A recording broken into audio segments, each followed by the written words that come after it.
The rain had been falling since dawn, a steady gray drizzle that turned Chicago's streets into shimmering mirrors of streetlights and passing headlights.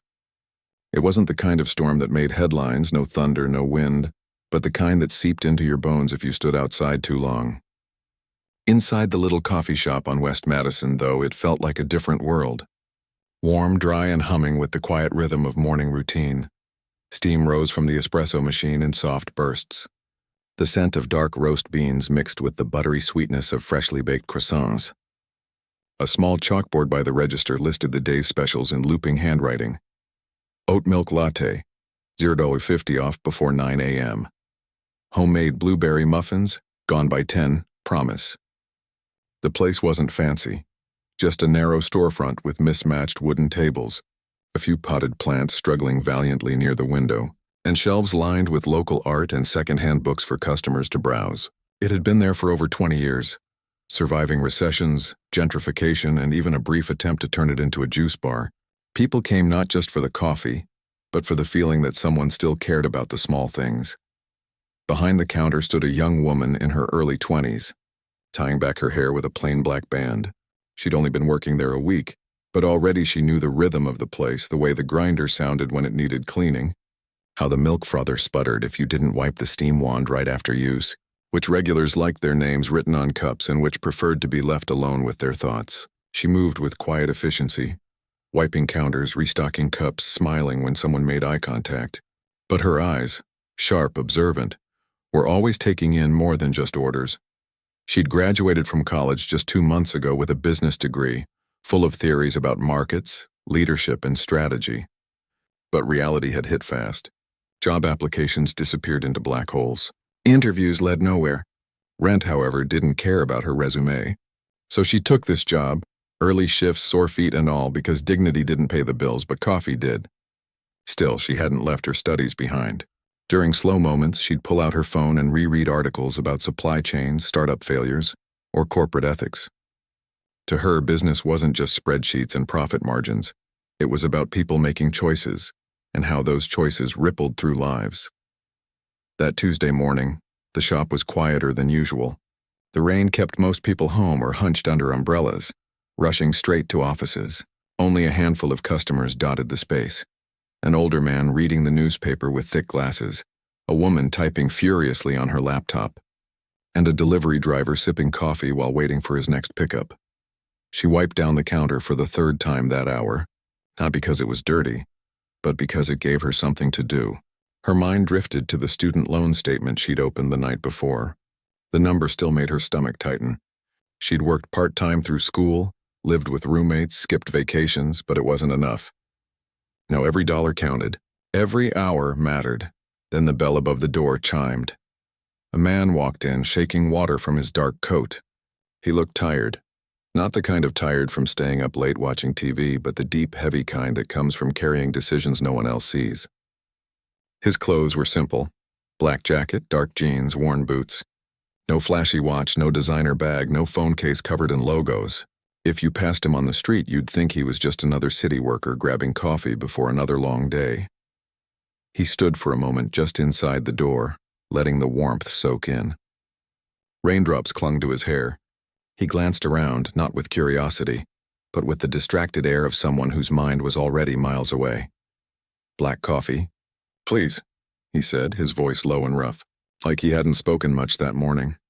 "Sure thing," she replied, already reaching for a cup. "Room for cream?" "No thanks. Just black." She nodded, filled the cup, and handed it over. He paid in cash, exact change, and walked to the far corner table by the window. He sat with his back to the wall, facing the room like someone used to watching exits. He pulled out a sleek tablet and began scrolling, his brow furrowed. Every few seconds he'd sigh or rub his temples like he was wrestling with something heavy. She watched him from behind the counter, not out of suspicion, but habit. In her business classes, they talked about reading the room, not just listening to words, but noticing posture, tone, energy. This man radiated tension. It wasn't anger. It was pressure, the kind that comes when millions of dollars and maybe hundreds of people's livelihoods rest on your next move. A few minutes later, she refilled the sugar jars and casually passed near his table, to wipe a small spill someone had left behind. That's when she saw it. On his screen was a document titled, Final Acquisition Terms Confidential. Below it, bullet points listed employee retention bonuses, severance structures, integration timelines, and post-close governance. Her breath caught. She recognized the format instantly. It mirrored the M&A case study she'd presented in her capstone class just weeks before graduation. That project had focused on how cutting post-acquisition employee incentives often backfired, leading to talent drain, cultural collapse, and failed integrations. She kept walking, heart thudding, but her mind raced. She remembered the professor's warning. The cheapest deal on paper can become the most expensive in practice if you ignore the human element. They'd studied a real tech acquisition where the buyer slashed promised bonuses to save money up front. Within 3 months, 70% of the key engineers had quit, taking their knowledge and client relationships with them. The acquiring company lost more in lost contracts than they'd saved on bonuses. The whole deal became a cautionary tale. Back at the counter, she poured herself a small cup of tea, trying to calm her nerves. She wasn't supposed to eavesdrop. She wasn't supposed to interfere. But then, as if on cue, the man muttered under his breath, loud enough for her to hear over the soft hum of the coffee grinder. This retention clause is killing the deal. But we can't afford to keep them all. The words hit her like a spark. She knew exactly what he meant and why it was dangerous. In her project, she'd broken down the numbers. Yes, cutting bonuses saved $2.3 million up front. But the cost of rehiring, retraining, and lost productivity? Over $18 million in the first year alone. Not to mention the damage to reputation. Future acquisitions would be harder if word got out that promises weren't kept. She hesitated. Who was she to say anything? A cashier with student debt and a name tag. He was clearly someone important, maybe a consultant, maybe an executive. But the thought wouldn't leave her. If he made that mistake, it could cost hundreds of people their jobs, not to mention millions in lost value. And for what? A short-term accounting win that looked good on a slide but fell apart in reality? Before she could talk herself out of it, she walked over with a fresh pot of coffee. Refill? She asked politely, keeping her voice neutral. He looked up, startled, then nodded. Thanks. As she poured, she took a breath. Sorry to overhear, she said gently, but that's the wrong move. He froze. His eyes narrowed slightly, not in anger but surprise. Excuse me? She swallowed, her palms suddenly damp. The retention bonuses. Cutting them might save money now. But if the team walks after the deal closes, the whole thing falls apart. I studied a case just like this. The short-term savings weren't worth the long-term damage. For a long moment, he just stared at her. She braced for a brush-off, a polite thanks but no thanks, or worse, a condescending laugh. But instead, something shifted in his expression. The tension in his jaw softened. He leaned back slightly, studying her. You're in business? He asked, voice low. Just graduated, she said. Worked on a capstone about post-merger integration failures. That clause you're looking at? It's a red flag. He tapped his tablet thoughtfully. Most people in suits tell me to cut costs wherever I can. You're the first person today who's talked about what happens after the ink dries. She gave a small, nervous smile. I guess I've just seen how fast trust disappears when promises get broken. He nodded slowly, then looked back at the screen. His fingers hovered over the document. She could almost see the gears turning in his head, the conflict between financial pressure and human consequence. Tell me more, he said, not looking up. So she did. Not in jargon, not in buzzwords, but in plain words. She explained how employees aren't just line items. They're the ones who know the code, the clients, the quirks of the system. If they feel betrayed on day one, they'll leave at the first opportunity. And when they do, they take institutional memory with them. She mentioned how Google and Microsoft had learned this the hard way in early acquisitions, and how the smartest companies now built retention into the deal structure from the start. He listened. Really listened. Not like someone humoring a stranger, but like someone who'd been missing a piece of the puzzle and just found it. When she finished, he was quiet for a moment. Then he said, You ever think about consulting? She laughed softly. Right now, I'm just trying to pay my rent. He smiled. A real one, not the tight, practiced kind she'd seen on TV interviews. Well, you've got a good head on your shoulders. Don't let this place be the end of your story. He finished his coffee in silence. When he stood to leave, he didn't say much. Just a quiet thanks and a nod that carried more weight than words. She watched him go, the bell chiming again as the door closed behind him. Rain soaked his shoulders as he walked down the street, already pulling out his phone. She didn't know his name. Didn't know he was the CEO of a billion-dollar tech firm. Didn't know that in less than 2 hours, he was supposed to sign a $200 million deal that could reshape his company's future or unravel it. All she knew was that she'd seen a mistake and said something, and sometimes, in the messy, unpredictable flow of real life, that's enough to change everything. Back at the counter, she wiped her hands on her apron and took a deep breath. The shop was still quiet. The rain still fell. But something had shifted. Not in the world maybe, but in her. She'd spoken up not for praise, not for gain, but because it was right. And in a world that often rewards silence, that small act of courage mattered more than she knew. Later that day, as she counted the register at closing, she'd think about that moment again. Not with pride, but with quiet wonder. Because sometimes the biggest decisions aren't made in boardrooms with leather chairs and crystal glasses. Sometimes they're made over a cup of black coffee, in a little shop where no one's watching, except the person who dares to care. The man didn't look back as he stepped out into the rain, but his mind was already racing faster than the windshield wipers on his waiting car. He pulled his collar up against the damp chill, phone already in hand, thumb hovering over a contact labeled Legal Urgent. But he didn't press call. Not yet. Something about what the young woman behind the counter had said kept looping in his head. Not just the words, but the calm certainty behind them. She hadn't been trying to impress him. She hadn't asked for anything. She'd simply pointed out a flaw in his thinking like it was obvious. Like anyone paying attention would have seen it. And that was the problem. He hadn't been paying attention to the right things. He slid into the back seat of the black sedan, water dripping from his sleeves onto the leather. The driver, used to his moods, stayed silent. He opened his tablet again, the same document glaring back at him.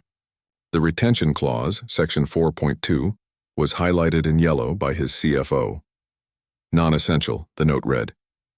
Cut to preserve margin. Everyone on his team had agreed.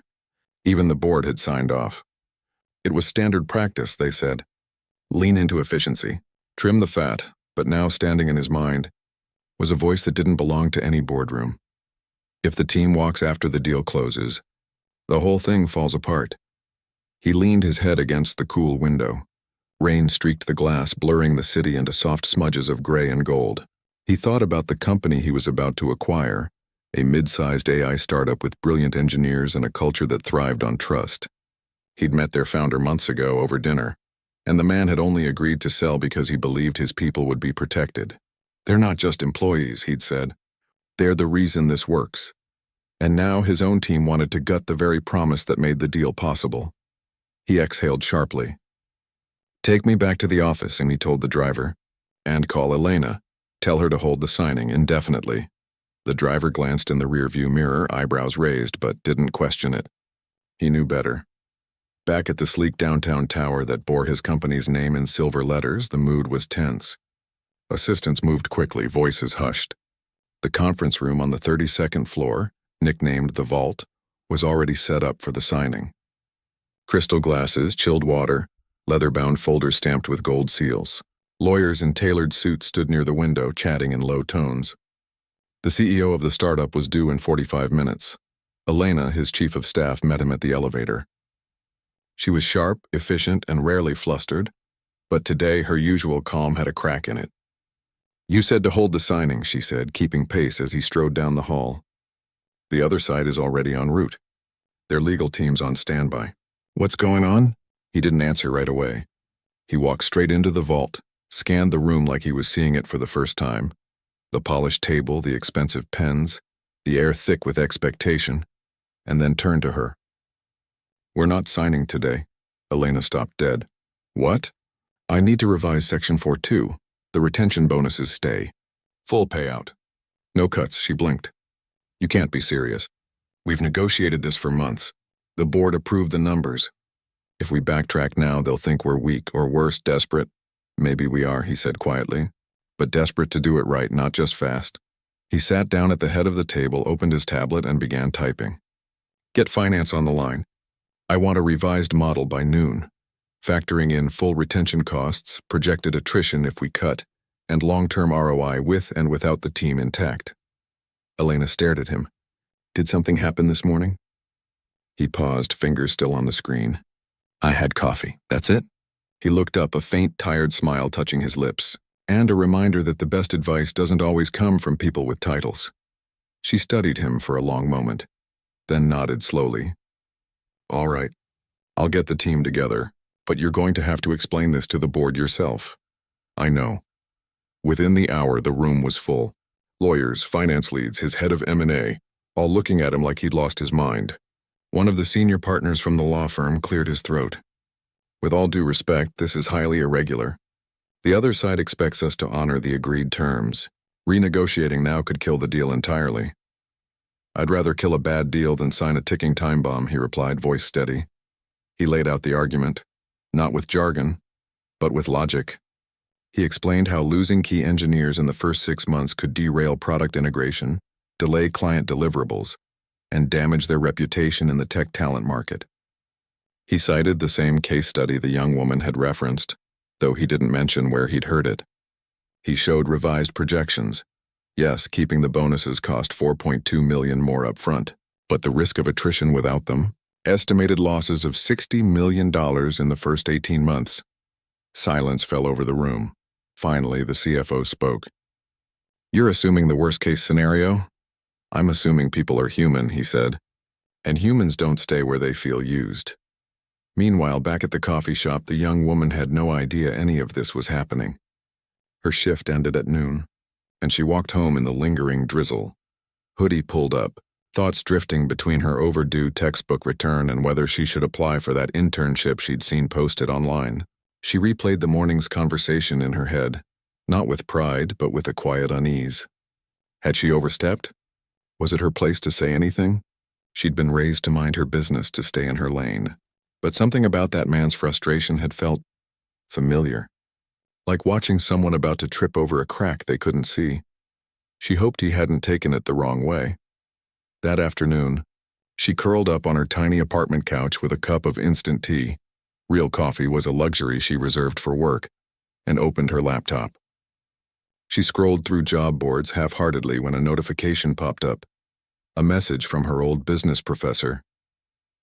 Saw your name in a forwarded email chain from a contact at Reeves Global. Said someone matching your description gave spot-on M&A advice to their CEO this morning. Is that you? Her stomach dropped. Reeves Global. She knew that name. Tech giant. Billions in revenue. CEO known for ruthless efficiency and billion-dollar deals. She typed back quickly. I talked to a guy at the coffee shop about retention bonuses. Didn't know who he was. The professor replied instantly. That guy is Daniel Reeves. And apparently he canceled a $200 million signing because of what you said. She stared at the screen, heart pounding. It couldn't be true. It sounded like a movie plot, not real life. She checked the news, nothing yet. But then a few hours later, a small business blog posted a rumor. Reeves Global pauses major acquisition over structural revisions. No details, but the timing was too close to be coincidence. She didn't tell anyone. Not her roommate, not her parents. It felt too strange, too fragile, like if she spoke it out loud, it would vanish. Back at Reeves Global, the day had turned into a whirlwind. Daniel, because that was his name, though no one at the coffee shop knew it, spent hours on calls defending his decision, reworking terms, calming nerves. The startup's CEO was furious at first, then intrigued when he heard the reason. You're keeping the bonuses? He asked, voice thick with disbelief. After all the pushback, I realized I was about to buy a house but kick out the people who knew how to fix the pipes, Daniel said. The other man laughed, a relieved, genuine sound. Then let's sign it right. By late afternoon, a new term sheet was drafted. Full retention packages, clear communication plan for employees, even a clause guaranteeing no layoffs for 12 months post-close. It cost more, but it bought something money couldn't: trust. As the sun dipped below the Chicago skyline, casting long shadows across the glass towers, Daniel stood at his office window, coffee in hand. Black, no sugar. He thought about the young woman again, her calm eyes, her simple words, how she hadn't asked for a tip, a job, or even a thank you. She'd just spoken the truth as she saw it. In his world, truth was often filtered through layers of ego, politics, and profit. But hers had been raw, unvarnished, and utterly practical. It reminded him of why he'd started his first company in a garage 20 years ago, not to build an empire, but to solve real problems with real people. He picked up his phone and dialed Elena again. "Find out who she is," he said, gently. "Don't make it weird, just get her contact info. I want to thank her properly." Elena hesitated. "You're not going to offer her a job, are you?" "I don't know yet," he said. "But I owe her more than a coffee." That night, the young woman lay in bed listening to the city hum outside her window. Rain had stopped. Somewhere a siren wailed, then faded.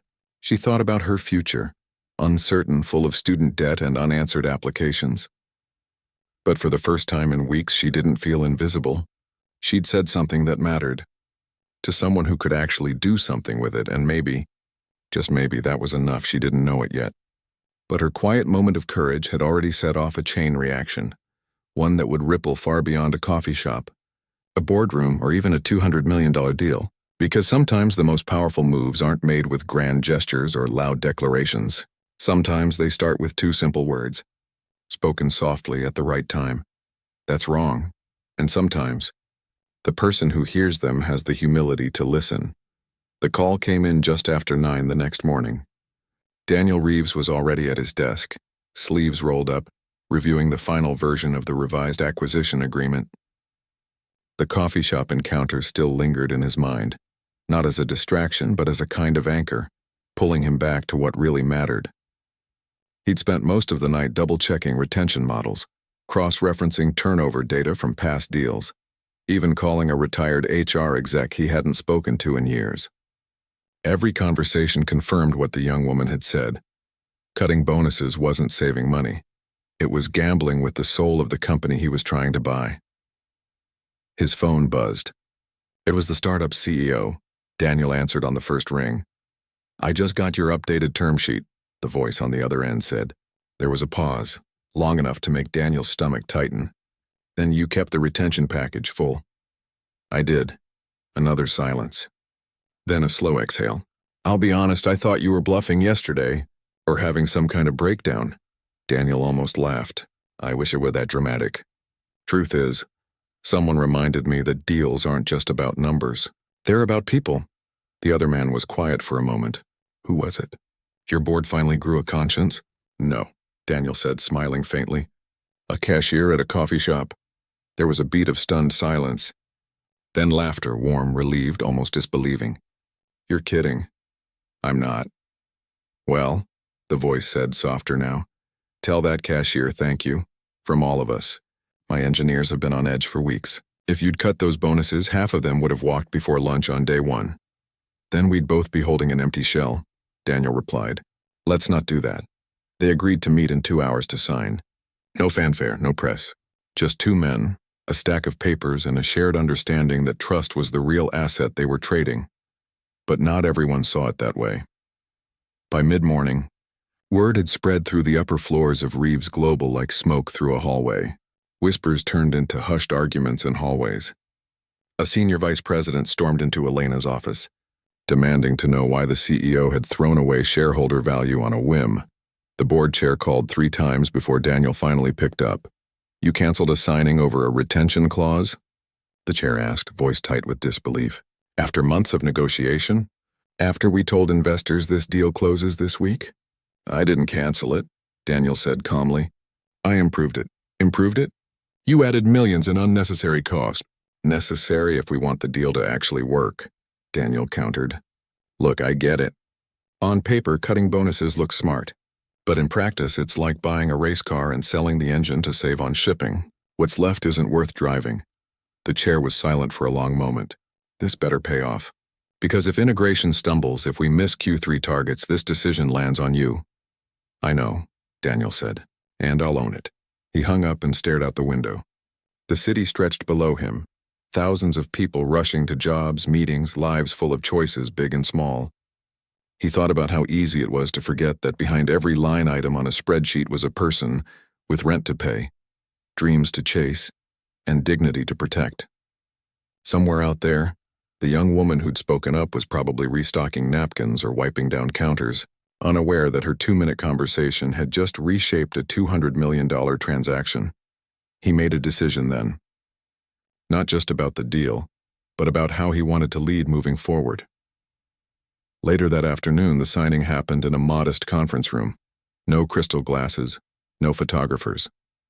Just 2 men, their legal teams, and a handshake that felt heavier than any contract. As they signed, the startup's CEO leaned over and said quietly, "You know, most buyers treat us like assets to strip.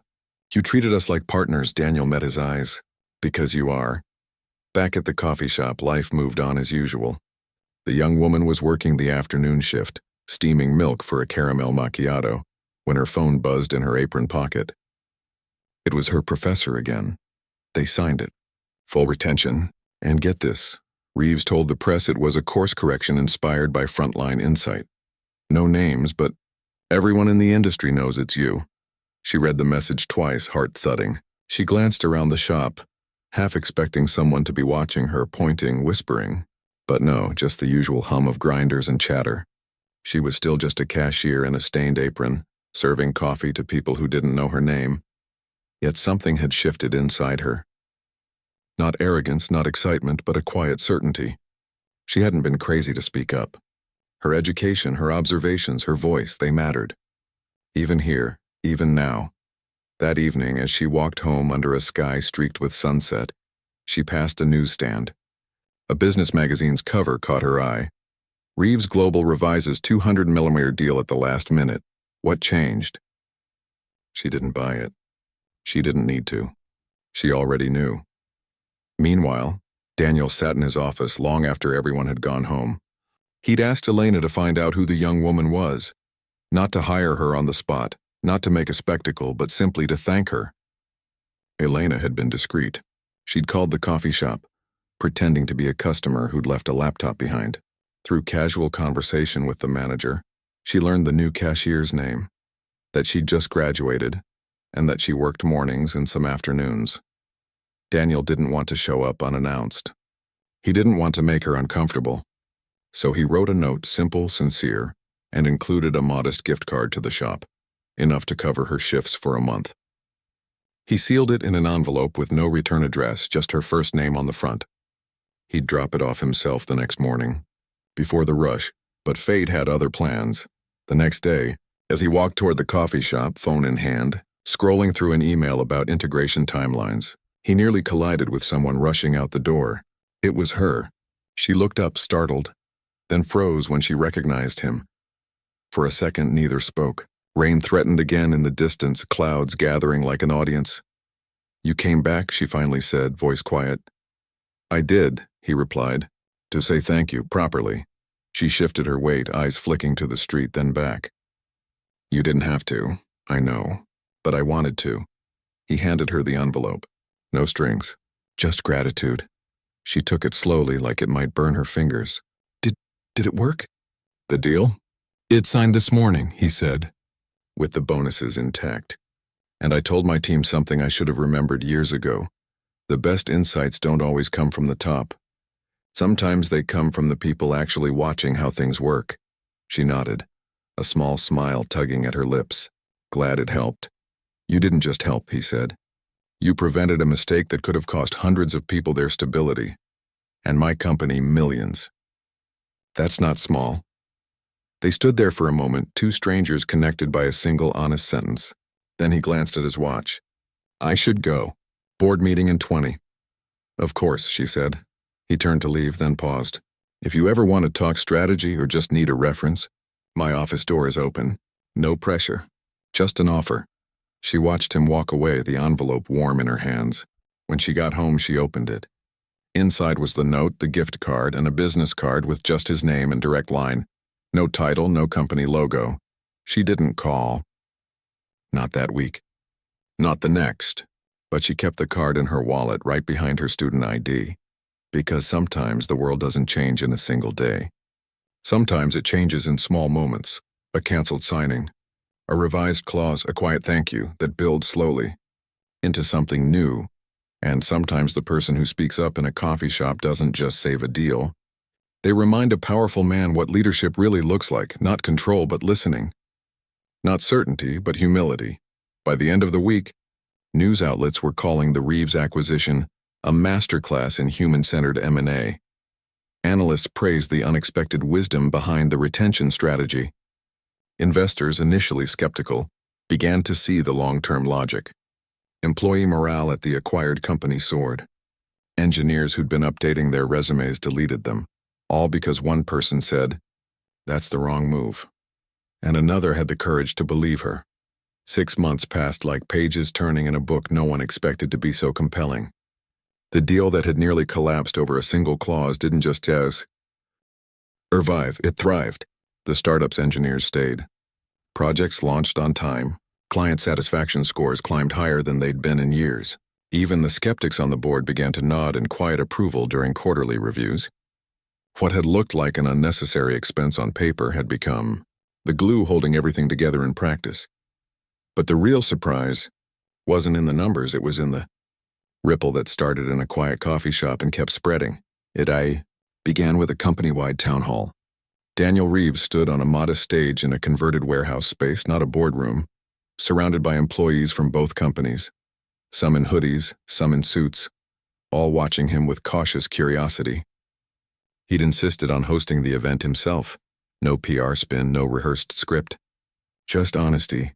"We're 6 months into this new chapter," he said, hands in his pockets, voice calm but clear, "and I want to tell you something most CEOs wouldn't admit. We almost got it wrong." A murmur moved through the crowd. "The night before we signed, I was ready to cut the retention bonuses. I thought it was smart, efficient, the kind of move that looks good in a presentation. But then I stopped at a coffee shop the next morning, stressed and distracted, and someone I'd never met before looked at what I was working on and said, 'That's the wrong move.'" He paused, letting the words settle. I didn't know who they were. They didn't know who I was. But they spoke up. Not for credit, not for reward, just because it was true. And because they did, we kept our promises to you. And you in turn kept your trust in us. He didn't name her. He didn't describe her. But he said enough that people started asking questions. Who was this mystery barista? Where did it happen? Was it real? At first it was just office gossip. Then a junior reporter from a local business blog heard the story at a networking event and dug deeper. She called the coffee shop on West Madison, pretending to write a piece on hidden wisdom in everyday places. The manager, proud and slightly starstruck, confirmed that yes, a young woman who worked there had spoken to a well-dressed customer about a business deal. She'd just graduated. She was sharp. She didn't brag. The article went up a week later. The $200 million idea that came from a coffee cup. It didn't have a photo, but it had enough detail that people started connecting the dots. A professor shared it with former students. A friend of the young woman saw it and texted, "Is this you?" She denied it at first, not out of fear but disbelief. "It was just a conversation," she told her roommate that night, stirring instant noodles in a pot. "I didn't do anything special." "But you saw what no one else did," her roommate said. "And you said it out loud. That's kind of special." The story grew legs. A national business magazine picked it up. A podcast featured an episode titled "The Power of Speaking Up." Suddenly, her inbox filled with messages, not spam, but real offers. A boutique consulting firm asked if she'd consider freelance work analyzing integration plans. A nonprofit focused on ethical business practices invited her to speak at a youth summit. A top MBA program offered her a full scholarship with a note. "We don't just teach strategy, we look for people who live it." She read each email carefully, heart pounding, but didn't reply right away. This wasn't the path she'd planned. She'd imagined climbing the corporate ladder slowly, paying dues, maybe landing a mid-level role in 3 years. Now doors were swinging open before she'd even knocked. One afternoon, she got a call from an unknown number. She almost didn't answer, but something made her press accept. "Hi," a familiar voice said. "It's Daniel Reeves." She froze, spoon halfway to her mouth. "Oh, hi. I saw the article," he said. "And I wanted to make sure you're okay. I didn't mean for your life to turn upside down." She laughed softly. "It's a lot, but not bad. Just unexpected. I've been thinking," he continued. "We're building a new team, Small, agile, focused on making sure our acquisitions actually work for people, not just balance sheets. We call it the Integration Ethics Group. I'd like you to lead it. She nearly dropped the phone. Me? But I've never managed anyone. I've barely worked in an office. You've got something most people in offices lose, the ability to see clearly, he said. And you care about the human side of business. That's rare. That's valuable. She was quiet for a long moment. What would I do? Ask the hard questions before we sign. Talk to employees on the ground. Make sure promises aren't just written, they're kept. You'd report directly to me, and you'd start at a level that reflects your insight, not your resume. She thought about her student loans, her tiny apartment, the job applications that still went unanswered. And then she thought about the engineers who stayed because someone spoke up, about the trust that had been honored instead of broken. When would I start? She asked. Whenever you're ready. She didn't say yes right away. She slept on it. She talked to her parents, who were equal parts thrilled and terrified. She walked through the city for hours, weighing fear against possibility. But deep down she knew. This wasn't about fame or money. It was about continuing the work she'd already begun, just with a bigger platform. She accepted the offer 2 days later. Her first week at Reeves Global was nothing like she imagined. No corner office. No fancy title on a door, just a shared workspace near a window, a laptop and a stack of acquisition files waiting for her review. She met with engineers, HR reps, even janitors from newly acquired companies. She asked them, what do you need to feel respected? What would make you stay? What would make you leave? And she listened. Her reports weren't filled with jargon. They were full of real quotes, real concerns, real solutions. One recommendation led to a new onboarding program that cut turnover by 40%. Another sparked a policy change ensuring all acquired teams got a voice in integration planning. People started calling her the conscience of the deal room. But she never forgot where she came from. Every Friday she stopped by the coffee shop on West Madison. Not to show off, but to check in. She'd buy a coffee, chat with the manager, sometimes help during rushes when they were short-staffed. The regulars didn't treat her differently. To them, she was still the same person who remembered how they liked their tea. One evening, as she wiped down a table after closing, the manager handed her an envelope. "This came for you," he said with a grin. Inside was a letter from the foundation Daniel had quietly started, a fund to support frontline workers with untapped potential. The first grant? To renovate the coffee shop's aging equipment and create a small scholarship for employees pursuing higher education. She read it twice, tears welling up. Not because of the money, but because someone had seen the value in a place like this, and in people like her. Back at Reeves Global, Daniel watched her grow with quiet pride. He didn't hover. He didn't take credit. He simply gave her space to do what she did best, connect the dots between strategy and humanity. At a leadership dinner months later, one of the VPs leaned over and said, "You took a huge risk hiring her with no experience." Daniel sipped his water. Experience isn't just years on a resume. Sometimes it's the courage to speak truth when no one's listening. She had that the day I met her. Everything else she's learning, and she was learning fast. But more importantly, she was changing how the company thought. Deals weren't just transactions anymore. They were relationships. And relationships, she reminded everyone, required honesty, respect, and follow-through. One afternoon, as she walked through the office, she passed a new intern nervously rehearsing a pitch in front of a mirror. The young man jumped when he saw her. "Sorry," he stammered. "I didn't mean to." "It's okay," she said gently. "What are you working on?"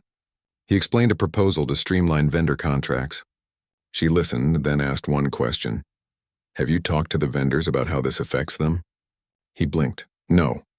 I guess I assumed they'd just go along." She smiled. "Try asking first. You might be surprised what they tell you." He nodded, eyes wide. And in that moment she saw herself 6 months earlier, standing behind a counter, wondering if her voice mattered. Now she knew it did, not because she'd been chosen by a CEO, but because she'd chosen to speak up when it counted. And that, more than any title or salary, was the real reward. 2 years had passed since that rainy morning in the coffee shop, and the world hadn't just changed, it had softened at the edges. Not in a grand, sweeping way that made headlines every day, but in the quiet, steady shifts that happen when people choose to listen instead of assume, to trust instead of control.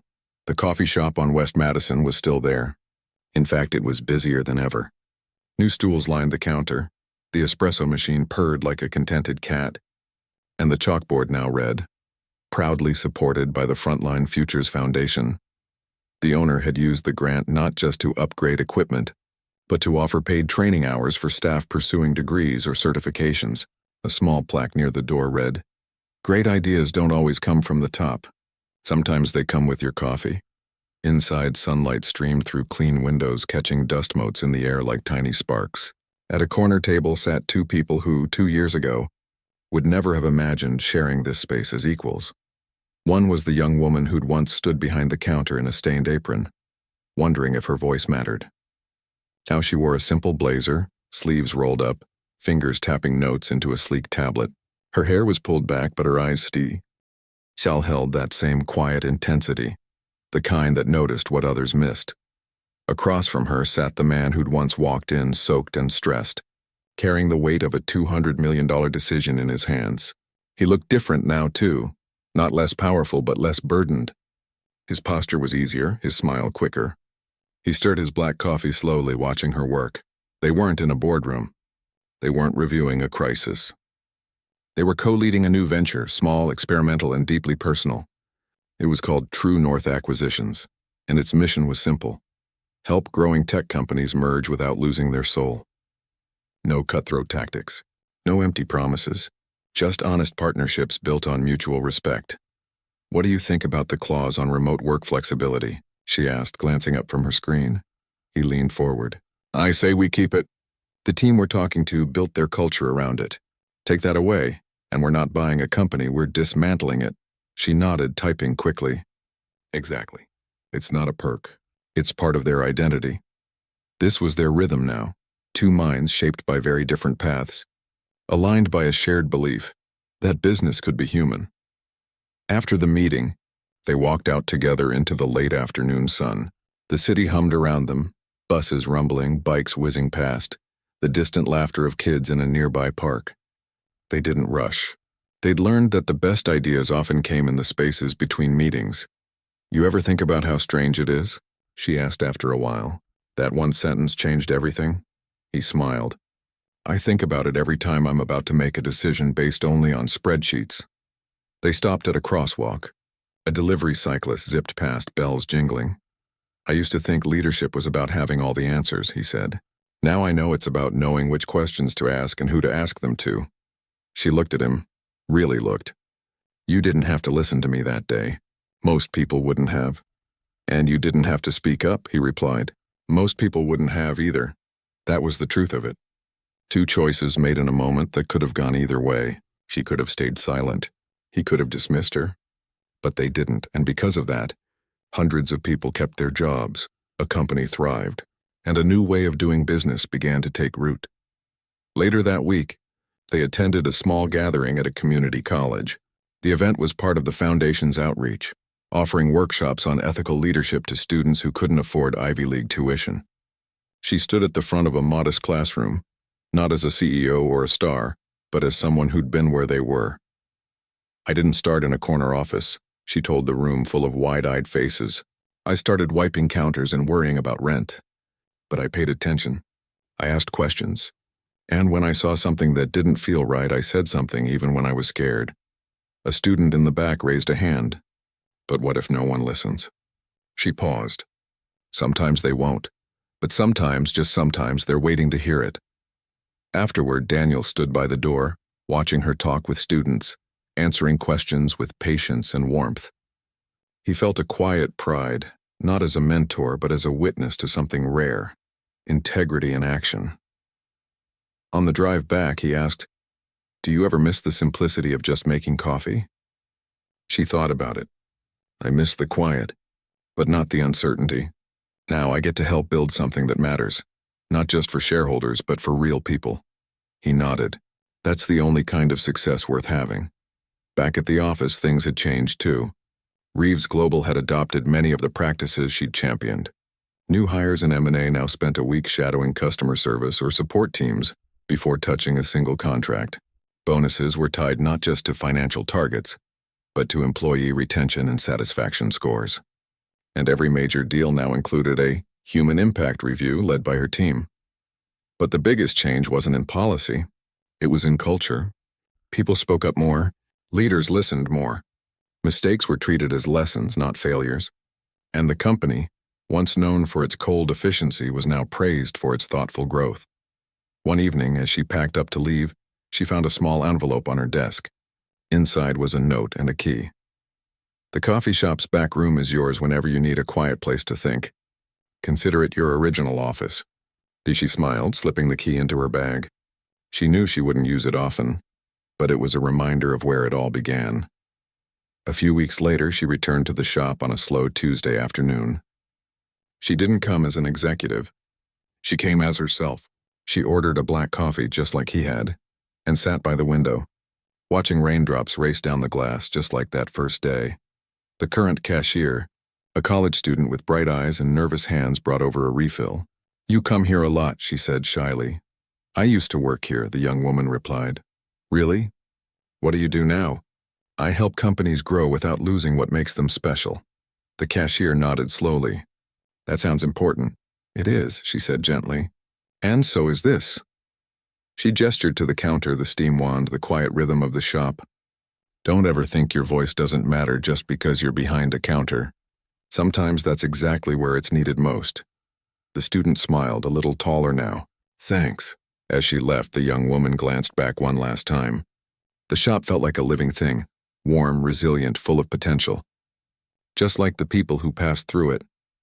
Later that night, she called her parents. Not to report a promotion or a win, but just to talk. Her mom asked, "Are you happy?" She looked out her apartment window at the city lights. "Yeah," she said softly, "I am. Because I'm not just building a career. I'm helping build a better way." And that, more than anything, was enough. Months turned into seasons.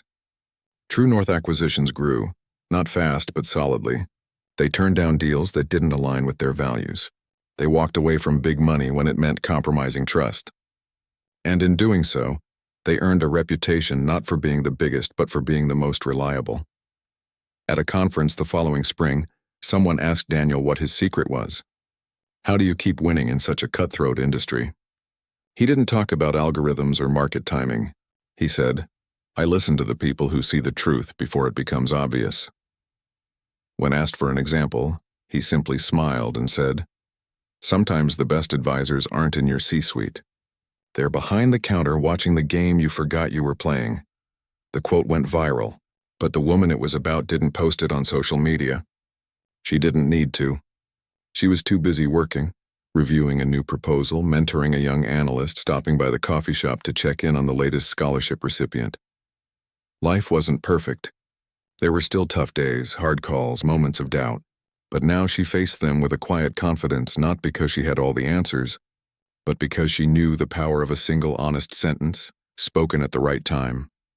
And somewhere, in 1,000 coffee shops, classrooms, and cubicles across the country, other people were finding their voices too, inspired not by fame, but by the simple idea that speaking up even when it's hard can change everything.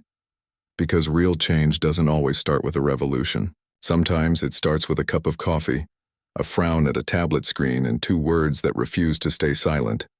That's wrong, and the courage to say them.